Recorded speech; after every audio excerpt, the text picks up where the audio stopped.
secepat mungkin. Cuma kan saya tidak mau terburu-buru dikira orang nanti mau pamer. Karena hampir semua saudaranya mengatakan masih berkabung, dan juga memang asisten saya udah bicara langsung dengan istri almarhum.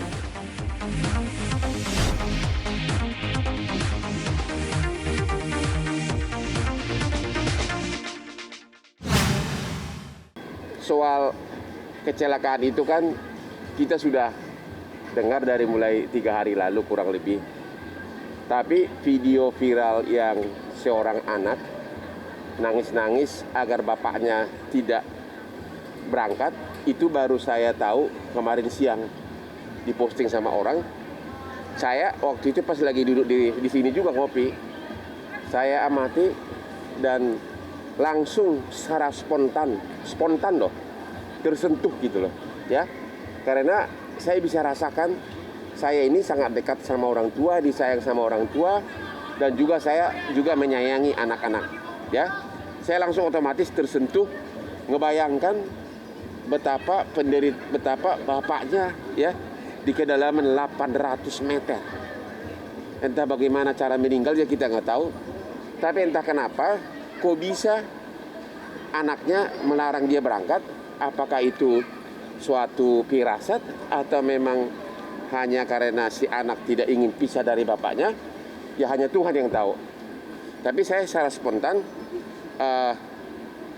tersentuh hatinya, dan kebayang juga seorang anak masih kecil begitu harus ditinggal oleh seorang ayah yang juga masih muda. Ya tentu saya hanya bisa dapat mencoba membantu apa yang saya bisa, hanya itu aja. Itu tentu dalam bentuk bantuan uang sekolah.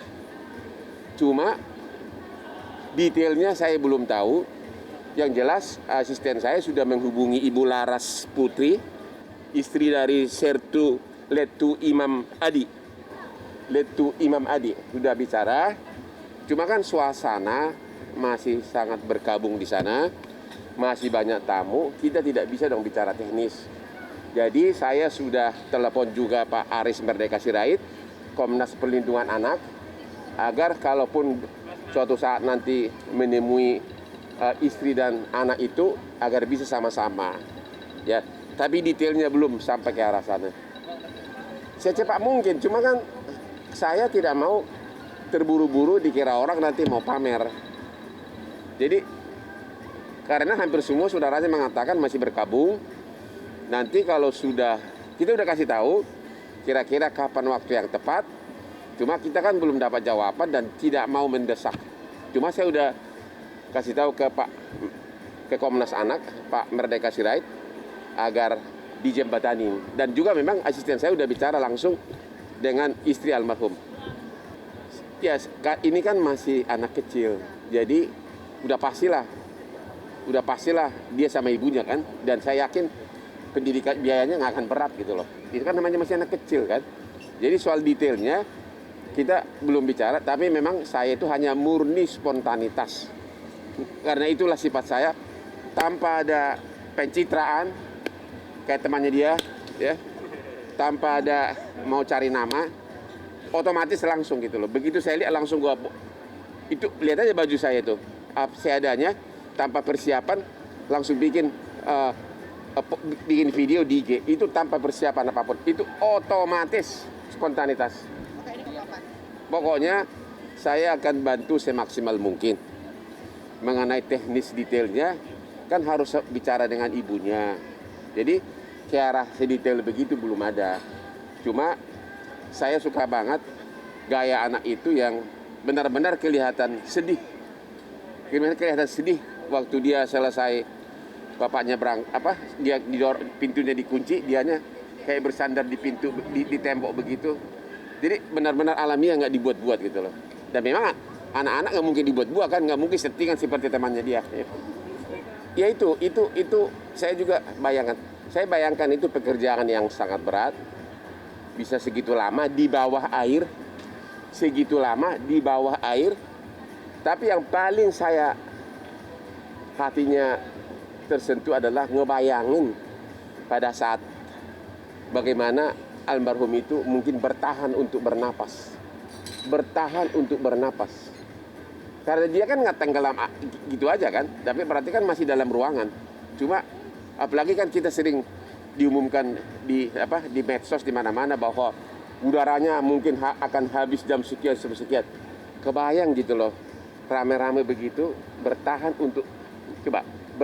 untuk hanya secerca oksigen.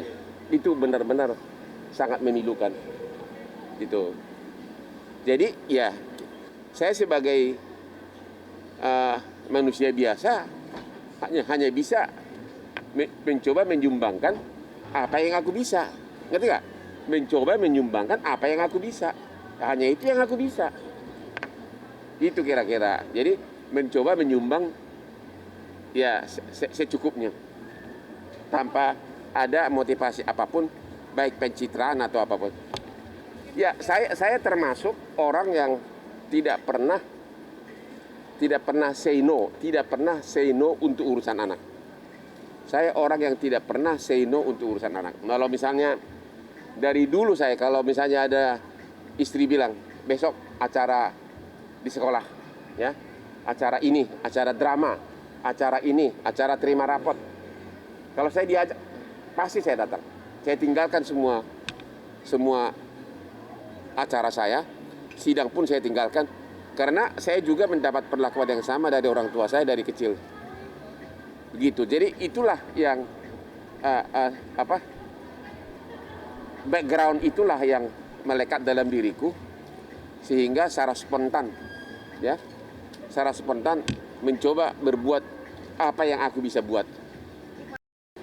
Tadi pagi anak sulung saya yang juga pengacara lulusan dari Inggris, namanya Frank. Aku tanya, ini kalau saya lakukan kelihatan seolah-olah pencitraan nggak? Itu saya tanya anak sulung saya. Ternyata malah dia dukung saya, dan anak saya itu anak gaul. Ternyata temannya banyak di angkatan, di aparat. Sudah pada WA dia, intinya mendukung janji bapak kamu gitu loh. Jadi dia sangat mendukung, karena temannya banyak benar di pemerintahan, banyak benar di aparat, banyak benar di militer. Sudah pada WA dia gitu loh. Jadi sewaktu saya tanya, ini saya turusin nggak? Ya harus. Nah gitu loh. Kalau saya merasa, entah kenapa itu, setiap saya berbuat sesuatu yang baik bagi orang, saya merasa hidup saya itu kayak terisi sedikit gitu loh. Dan ini saya udah lakukan, bukan sekali, udah puluhan kali. Di Kopi Johnny itu sudah entah berapa cewek diperkosa saya bantu, entah berapa perlakuan tidak adil saya bantu, dan tidak ada maksud untuk popularitas.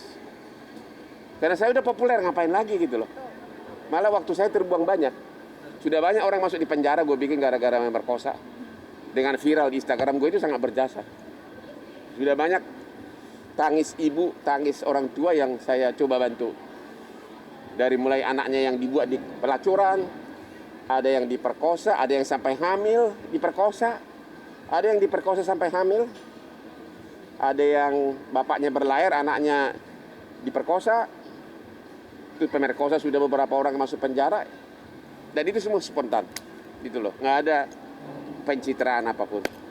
Ya saya nggak mau ngajarin orang untuk berbuat baik, karena seperti saya bilang itu kan spontanitas. Jadi bukan untuk mendapatkan imbalan, bukan untuk mendapat pujian. Saya nggak bisa menyuruh public figure lainnya akan berbuat yang sama. Ya yang saya tahu adalah setiap kita berbuat baik sama orang, ada perasaan sedikit lega di hati kita. Jadi memang itu adalah menyangkut hati nuranimu, nggak bisa dipaksa.